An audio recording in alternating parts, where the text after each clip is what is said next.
10 লাখ টাকা দিলে আমি তোমার জীবন থেকে চলে যাব। 10 লাখ টাকা পেলে আমার আর কিছু চাই না। দেখলি সালমা, এই বেঈমানকে আমি হারে হারে চিনে গেছি। তোকে আমি 10 লাখ টাকা দেবো।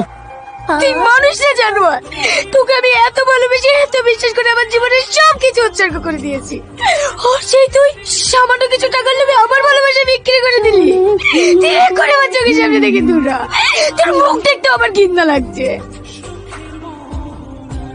তুই বিয়েতে রাজি হয়ে যা মা। না গো, ওকে জোর করো না। আমাদের ভাগ্যটাই খারাপ। আমাদের কোনো মেয়ে আমাদের মতো বিয়ে করবে না। ওরা আমাদের ইচ্ছে মতোই বিয়ে করবে। কান্না করো না আব্বা, আমি তোমার পছন্দের ছেলেকে বিয়ে করব, তুই সত্যি বলছিস মা? কিন্তু আমার একটা শর্ত আছে। কি শর্ত মা, তুই বল। আমার বিয়েতে আমার বড় বোনকে এই বাড়িতে আনতে হবে। না না, এটা কখনোই সম্ভব না। কেন সম্ভব না? ও তো তোমারই মেয়ে, ভুল নয় করেই ফেলেছে, তাই বলে ওর ক্ষমা হবে না? ওগো তুমি আর অমত করো না, বুড়ি ঠিকই বলছে, ও তো আমাদেরই মেয়ে। ঠিক আছে, তাই হবে। আব্বা ভালো আছো?